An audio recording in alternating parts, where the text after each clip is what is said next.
The Treaty of Versailles is the official end to the Great War. As you can see down here, treaty is signed, war is over. Treaties end wars. That is the official end to the war. This is Versailles Palace, which is where the Treaty of Versailles was enacted, right here. And this was originally the home to King Louis XIV. It is right outside of Paris. As you can see, this says, Wilson leaves Paris. Sails Sunday. Germans pledge to act in good faith. The Germans are pledging that they are going to do the right thing. However, one thing to know is that there were some people not included in the treaty. The Soviet Union was one of them because they had backed out of the war prior. So we're going to go through the slides together, and I'm going to explain the Treaty of Versailles and how that came about. At this point, you may have done a simulation with your teacher or with your fellow students about the Treaty of Versailles and how hard it is to actually negotiate something like that when there's so many people involved and everybody wants their way.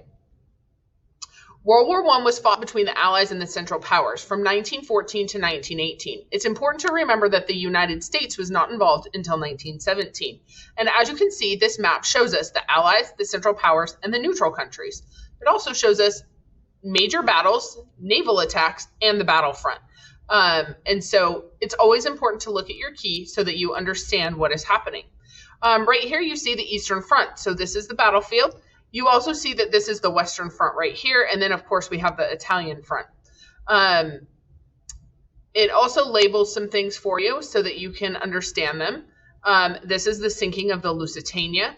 And then, of course, we have our Central Powers, Germany, Austria-Hungary, the Ottoman Empire, which is present-day Turkey, or at least part of present-day Turkey, and Bulgaria.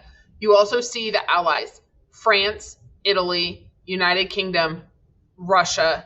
And one thing to remember is that Italy at one point was part of the Central Powers, but they jumped ship and came to the Allies. Also notice that the United States is not on here because the United States is not part of Europe, and the United States is somewhere over here. World War II officially ends on November 11th, 1918, when there was an armistice. I should say the fighting in World War I officially ends on November 11th, 1918, because, remember, World War I does not officially end without a treaty. That is what ends wars.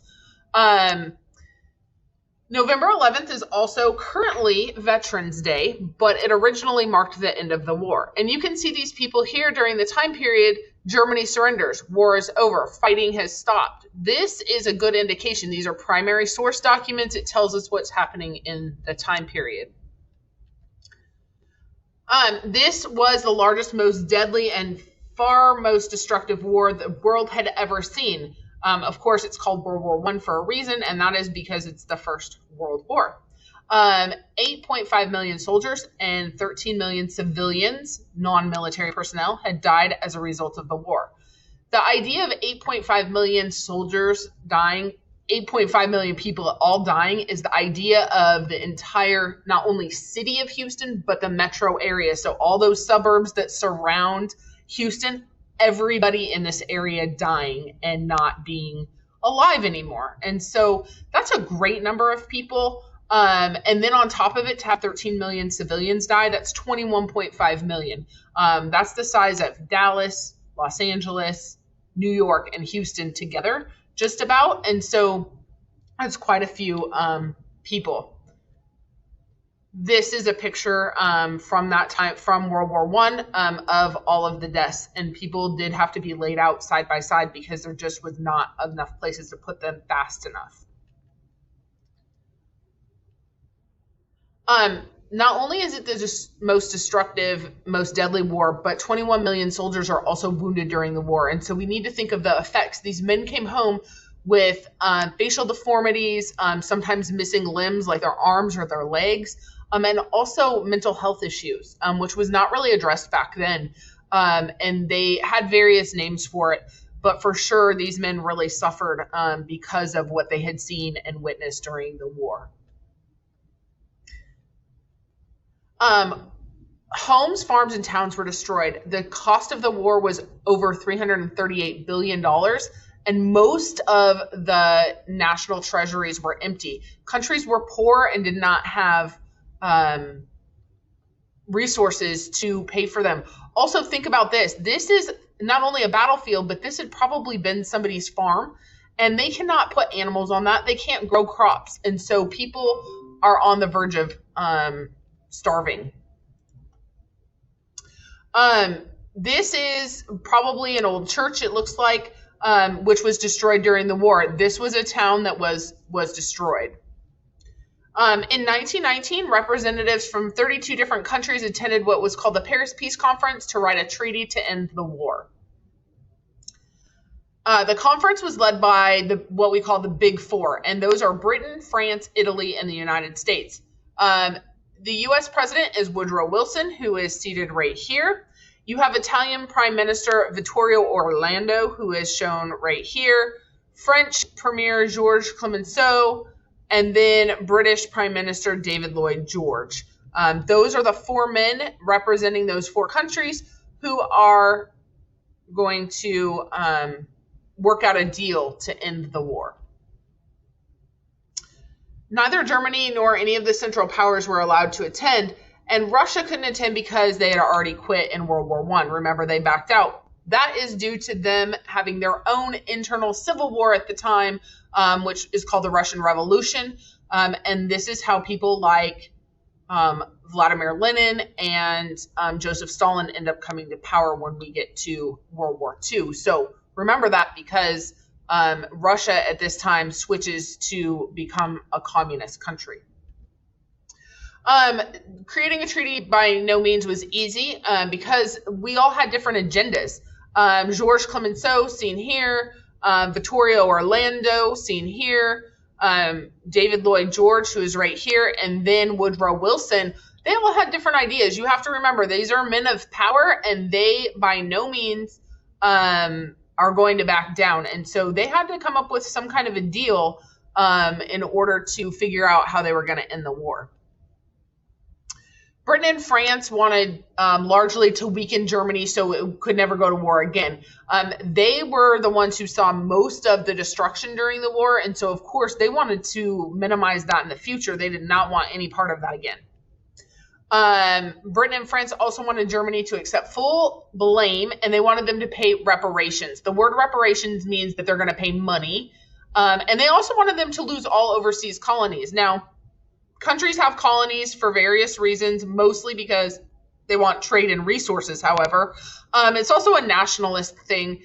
You can spread your culture to other parts of the world. Not always a good thing.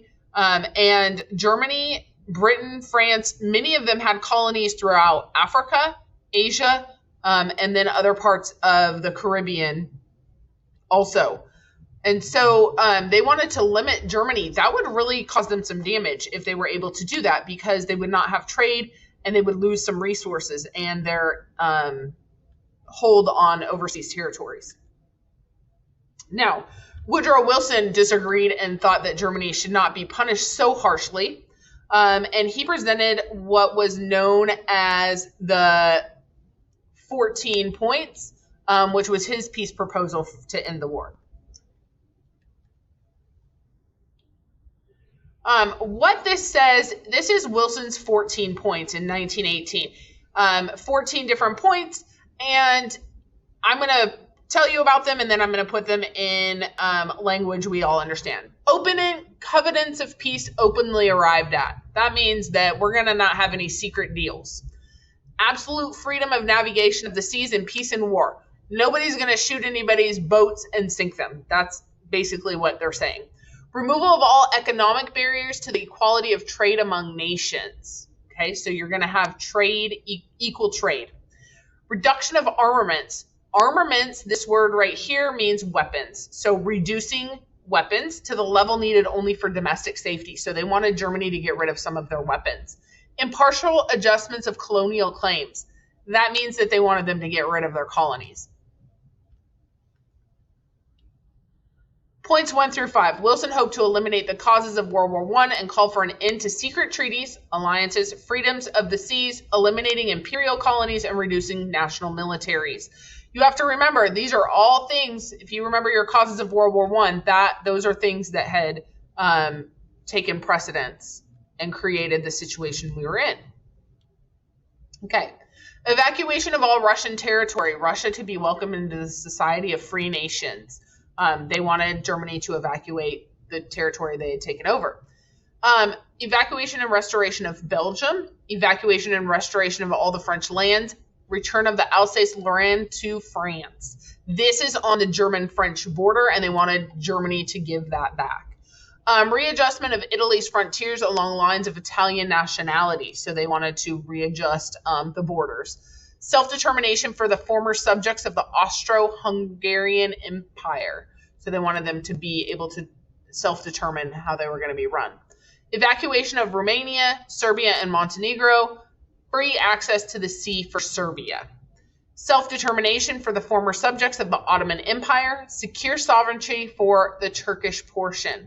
Establishment of an independent Poland with free and secure access to the sea. You have to remember these free and secure access to the sea. That's because if you're a landlocked country, it's hard for you to trade or to get things in and out. You're relying on other people for access to the water. And so you have to remember we didn't have great airplane transportation, commercial airplanes at that time. Poland was not a free country, and so we wanted to create that. So points 6 through 13, Wilson suggested changing national boundaries, creating new nations, and allowing self-determination so that the people of each nation could decide their own form of government. Number 14, establishment of a League of Nations affording mutual guarantees of independence. Wilson wants a League of Nations. Okay, the League of Nations was going to be a body that was like the world police in order to prevent a World War II. That would give all nations an opportunity to work out their grievances without resorting to war. And Wilson hoped that a League of Nations would peacefully negotiate solutions to future conflicts. Britain and France disagreed with many of the points, so Woodrow Wilson was left to compromise. Compromise means negotiate, come up with a deal. These compromises led to an agreement known as the Treaty of Versailles. And a League of Nations that would serve as an international organization to keep peace among nations. This is the major provisions, the major agreements that the Treaty of Versailles came up with. The League Covenant or agreement included an agreement that all member nations would work together to stop future acts of aggression.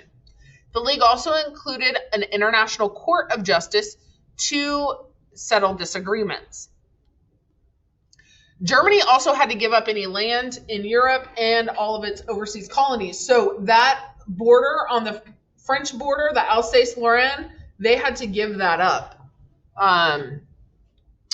The German military was reduced by almost 90%. They had been a 1 million-person army during the war, and they were reduced to 100,000 troops. They also lost a lot of their equipment. They could only have 6 warships. They could not have any submarines, which we know had caused issues during World War I. And they couldn't manufacture war equipment. So they had to shut down their factories that were making weapons and things like that. And Germany was also forced to sign the War Guilt Clause. They had to accept blame for the war. But remember, Germany is not really who started the war. Austro-Hungary, Archduke Franz Ferdinand was assassinated by the Black Hands, and so the Serbian people killed the Archduke. Germany got involved because they then backed up Austro-Hungary. So they were not the ones who started the war, but they did have to accept blame for the war, and they had to pay $33 billion in reparations or money to the Allies. And so you have to remember, Germany's losing a lot of their factories and things like that, and so their ability to make money, and they're losing their resources in their colonies, so their trade and things are really cut. In addition, the Treaty of Versailles redrew the map of Europe and the Middle East. So look at this comparison. Germany is reduced by quite a bit because Poland is over here in this map, and then Poland is created right here. Czechoslovakia is also created.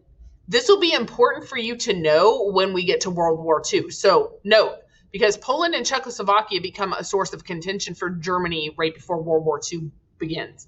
France, they get back this part of the land, if you notice over here.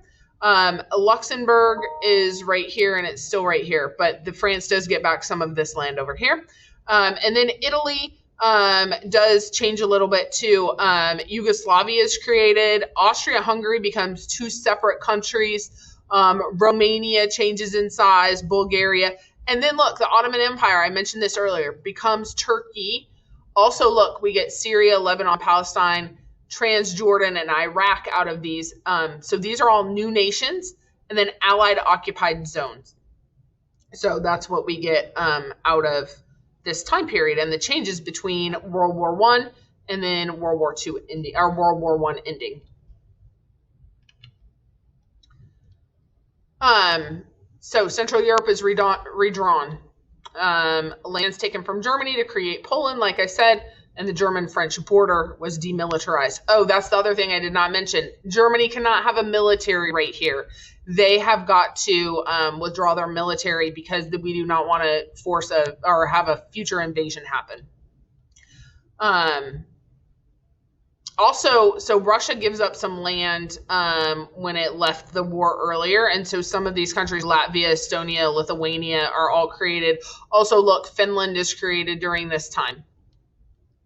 And like I said, the Ottoman Empire. Look at all these oil fields. These date back 1908. These are the ones that date of first oil discovery. And so you do have some of that. Britain takes over this area, and they have mandates in the Middle East with control of the oil. And if you think about it, today we still have some issues in the Middle East due to oil.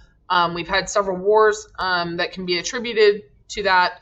And so that's a point to think about, because this goes way back. It did not just start in the 1970s, 80s, 90s. It goes back to the turn of the 20th century. On June 28, 1919, Germany and the major Allied powers signed the Treaty of Versailles, and World War I had officially come to an end. One thing you need to know, though, is the United States did not sign it. Okay? Most nations celebrate the end of World War I. And the Germans were really upset, and they protested the harsh terms. They really resented their government for signing the Treaty of Versailles. Reactions to the Treaty of Versailles were mixed because, according to the Constitution, only a Senate can approve treaties. Many senators had feared that the Treaty of Versailles would force America to become involved in future wars. Now, remember, our point before was we are going to be neutral and we're going to be isolationist. We want to go back to that after World War I, and we do not want to become involved in any treaties. So that is the reason why the United States never signed the Treaty of Versailles, and we do not join the League of Nations. We don't want to become involved anymore. We were forced to, or felt we were forced to, because of attacks and the Sussex Pledge, the Lusitania sinking, and also the Zimmerman telegram. But we do not want to get involved anymore. And so these are member countries of the League of Nations. If you notice, there's a lot of people in the world who are members of the League of Nations. Because the United States and Russia do not get involved, it really makes that weak. We were strong countries, and so it makes it weak, and they really don't have a lot of teeth to hold people accountable. World War I was the largest war that the world had yet seen, and it changed the future wars and how they were fought. We did use total war tactics to commit all of our resources to winning the war. Drafted soldiers, we rationed goods, and we used propaganda. We also see new war technologies that increase the rates of death and destruction to unprecedented levels. That means unprecedented means has never happened before. The war changed expectations for women, and this leads to women's voting rights. So women are working in factories, they're kind of more independent. Women during this time are also fighting for the right to vote, suffrage. And so this really leads to a change in our country, and we do eventually get, in 1920, we get the 19th Amendment, which says women have the right to vote in this country. 22 million soldiers and civilians died in the war. This is an entire generation of Europeans that were killed. Many places in Europe are destroyed, and the war devastated the economies of European nations who had little money to rebuild and did not have jobs to offer their citizens. The terms of the Treaty of Versailles caused problems and bitterness in a lot of countries, especially Germany. And so the effects of that is the Treaty of Versailles was said to be a peace built on quicksand. It did not address the causes of World War I or main militarism, alliances, imperialism, or nationalism. And the League of Nations did not include the U.S. and its leaders, so we could do anything to avoid another war.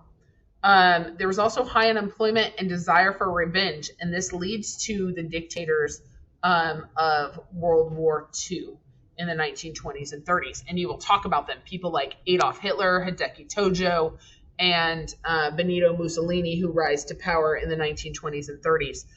Because Germany, Italy, they're not doing well during this time period. You know, the United States starts to go into an economic period. At first, there's an economic downturn, but because we're coming back from war and we're going from a wartime economy to a peacetime economy, but the 1920s, which you're going to learn about next, the 1920s are a time of prosperity in America, and they are not a time of prosperity in Europe, particularly in Germany. This is Adolf Hitler.